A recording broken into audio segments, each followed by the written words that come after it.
नमस्कार दोस्तों, आज की इस वीडियो में आप लोग का स्वागत है। दोस्तों, आज की इस वीडियो में हमारे पास एक थ्योरम है, एक क्वेश्चन है क्लास 8 और 9 का। ठीक है, 8 और 9 कहने का मतलब ये जो क्वेश्चन है क्लास 8 में भी आपको देखने को मिलेगा और सेम क्वेश्चन 9th में भी देखने को मिलेगा। ठीक है, तो आप अगर 6, 7 में भी है तो ये वीडियो को पूरा एंड तक देखिएगा। बाकी 8, 9 के लिए तो ये वीडियो बहुत ज्यादा नेसेसरी है। ठीक है, और भाई कई लोग तो भाई प्रूफ को बहुत ज्यादा लेंदी बना देते हैं, बहुत ज्यादा हार्ड बना देते हैं, मतलब 2-2, 3-3 पेज में लेकर चले जाते हैं। लेकिन आपका ये मेरा गारंटी है भाई कि अगर आज की इस वीडियो में मैं इस प्रूफ को 5 से 6 लाइन में मैं एंड कर दूंगा और दिमाग में बैठा लूंगा, आप लोग का दिमाग में मैं बैठा दूंगा, ये मेरा 100% गारंटी है। क्योंकि भाई समझने के साथ साथ आपको एकदम दिमाग में मैं उतार दूंगा, सेम टू सेम समझाने के साथ साथ। तो भाई वीडियो पे एंड तक बने रहिएगा। बाकी चैनल पर नए हो तो चैनल को सब्सक्राइब, वीडियो को लाइक कर दीजिएगा और बेल आइकन को प्रेस कर लीजिएगा। बाकी चलिए दोस्तों, वीडियो को बिना देर के वीडियो को स्टार्ट करते हैं। दोस्तों, ये जो क्वेश्चन है ये मतलब थ्योरम है। इसमें क्या प्रूफ करना है कि prove that angle A plus angle B equal to 2 angle C और डी। ठीक है, यहाँ पे क्या रहेगा आपको क्वेश्चन में कि एंगल सी और एंगल डी जो है ये बाइसेक्टर है। ठीक है, एंगल सी और एंगल डी क्या है? बाइसेक्टर है दोनों, और इन दोनों का बाइसेक्टर जो है वो मीट कर रहा है ओ पे। अब आपको प्रूफ ये करना है कि एंगल ए और एंगल बी का जो एडिंग होगा, यानी angle A plus angle B equal to 2 angle COD होगा। 2 एंगल सीओडी के बराबर एंगल ए और एंगल बी को जोड़ोगे तो 2 एंगल सीओडी यानी सीओडी का दुगना आएगा। इस चीज को आप देख लीजिएगा और यही थ्योरम को प्रूफ करने वाले हैं। भाई बहुत ही आसानी से, मैं 2-3 पेज में नहीं ले जाऊंगा, मैं बता रहा हूँ 5 से 6 लाइन में हो जाएगा। ठीक है, तो मेरे भाई इस थ्योरम को प्रूफ करने के लिए हम लोग जानते हैं कि क्वाड्रिलेटरल ये है, ये एबीसीडी क्या है? क्वाड्रिलेटरल है। और क्वाड्रिलेटरल का चारों एंगल जब जोड़ेंगे तो 360 डिग्री के बराबर होता है। यानी कि हम यहाँ पे लिख सकते हैं कि angle A plus angle B plus angle C plus angle D equal to 360 degree. इस चीज को हम लिख सकते हैं क्योंकि चारों एंगल जब जोड़ेंगे, एंगल ए बी सी और डी, तो 360 आएगा। क्योंकि हम लोग जानते हैं कि क्वाड्रिलेटरल का चारों एंगल का योग जो होता है, जोड़ जो है 360 डिग्री होता है। अब बगल में लिख सकते हो कि प्रॉपर्टी ऑफ क्वाड्रिलेटरल यानी सम ऑफ क्वाड्रिलेटरल, इस तरीके से आप लिख सकते हो कुछ भी अपने भाषा में। इस तरीके से आप ब्रैकेट लगा के लिख सकते हो। ठीक है, अब यहाँ पे क्या लिखना है? Angle A plus angle B plus angle C plus angle D equal to 2 into 180 degree. अब यहाँ पे देखिए भाई कि 360 डिग्री को हम इस तरीके से भी लिख सकते हैं ना, 180 इंटू 2। तो भाई 2 इंटू 180 लिख दिए, कोई दिक्कत नहीं है। 180 दूना भी 360 ही होता है, तो ज्यादा घबराने की दिक्कत नहीं है। मैथ में हम इस तरीके से लिख सकते हैं। ठीक है, अब क्या लिखेंगे?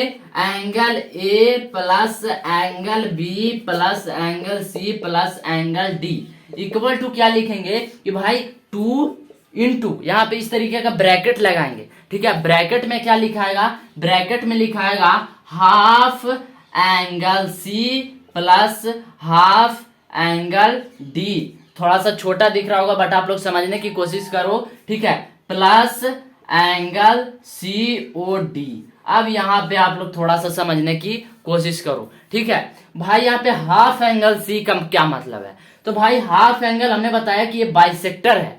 एंगल सी और एंगल डी क्या है? बाइसेक्टर है। तो भाई हाफ बाइसेक्टर का मतलब होता है कि आधा आधा किसी भी चीज को 2 भाग में बांटना और दोनों बराबर भाग। तो भाई हाफ एंगल सी यानी ये वाला एंगल, ठीक है, इसका नाम हम एक्स भी दे सकते हैं या फिर कुछ भी।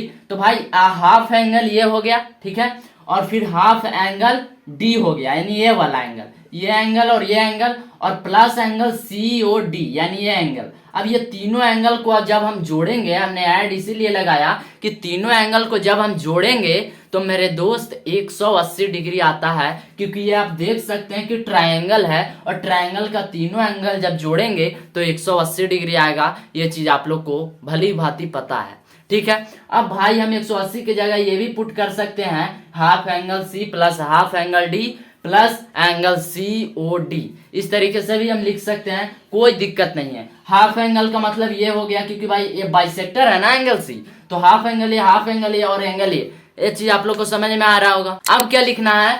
अब मेरे भाई सिंपल से हम लिख देंगे angle A plus angle B plus angle C plus angle D equal to क्या लिखेंगे? अब थोड़ा सा यहाँ पे समझो, बहुत ही बेसिक चीज आ गया है, ठीक है। अब यहाँ पे हम देख सकते हैं कि ब्रैकेट है, और जहां भी ब्रैकेट होता है यानी हमको उस पूरे टर्म से मल्टीप्लाई करना होगा, ठीक है। मतलब कि 2 इंटू अगर 5 प्लस 2 है तो हम क्या करेंगे कि 2 से भी 5 में करना होगा और 2 को भी 2 से और तब ऐड करना होगा, इस तरीके से होगा। या फिर 5 और 2 7 को जोड़ के भी 2 लिख सकते हैं। बट यहाँ पे हम कर सकते हैं 5 इंटू 2 प्लस 2 इंटू 2, इस तरीके से हम लिख सकते हैं, यानी कि पूरे टर्म में हमको बाहर वाले से गुना करना पड़ेगा। तो भाई सेम यहाँ पे भी हमको करना पड़ेगा। अब आपको मैं समझाने के लिए थोड़ा सा यहाँ पे रफ साइड करता हूं कि 2 है और हमने क्या लिखा था, हाफ एंगल सी, ठीक है। तो भाई हम गुना करेंगे हाफ एंगल सी से। अब जब हम देखेंगे कि भाई 2 से 2 तो कट गया कि नहीं कट गया, तो बचा क्या, एंगल सी। वैसे ही हाफ एंगल डी में भी कट जाएगा, ठीक है। लेकिन यहाँ पे सीओडी में नहीं कटेगा, इसीलिए 2 एंगल सीओडी हमारा इस तरीके से लिखा जाएगा वहां पे, क्योंकि कटने वाला यहाँ पे हाफ वाफ कुछ लगा नहीं है, तो ऐसे ही रह जाएगा। इन्हें 2 से 2 ये दोनों कट गया। अब बच गया क्या, angle C plus angle D plus 2 angle C और डी, क्योंकि अगर हम 2 इंटू एंगल सी और डी से गुना करेंगे तो 2 एंगल सी और डी आएगा।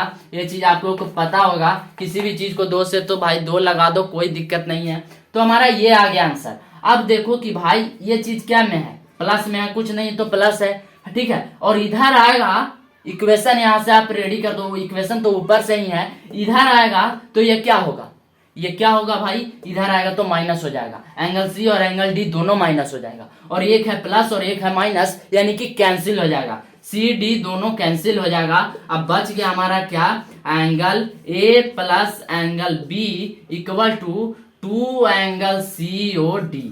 ये देखिए हमारा प्रूफ हो गया। इसी चीज को हमें प्रूफ करना था और हमने क्या किया, तो भाई प्रूफ हमने कर दिया। तो सिंपल से हेंस प्रूफ्ड लगा देना है लास्ट में। भाई बहुत ही आसानी से, हमने बोला था ना कि 5 से 6 लाइन जाएगा, अब गिन के देख लो 1 2 3 4 5 लाइन में ही हमने कर दिया, ठीक है। तो भाई प्रूफ बहुत ही आसान होता है, ज्यादा हार्ड नहीं होता है। आप थोड़ा सा इसको समझने की कोशिश करो कि हमने यहाँ पे कैसे किया है, रिवाइंड करके थोड़ा सा देख लेना, डेफिनेटली समझ में आ जाएगा, ठीक है। बाकी भाई ये थोड़ा सा स्पेस का भी कमी है, उसके लिए आई एम सो सॉरी, ठीक है। बाकी मिलते हैं फिर किसी धमाकेदार वीडियो के साथ। अगर ये वीडियो अच्छा लगा तो भाई प्लीज से चैनल को सब्सक्राइब और वीडियो को एक लाइक, बेल आइकन को प्रेस कर देना। तब तक के लिए जय हिंद, वंदे मातरम।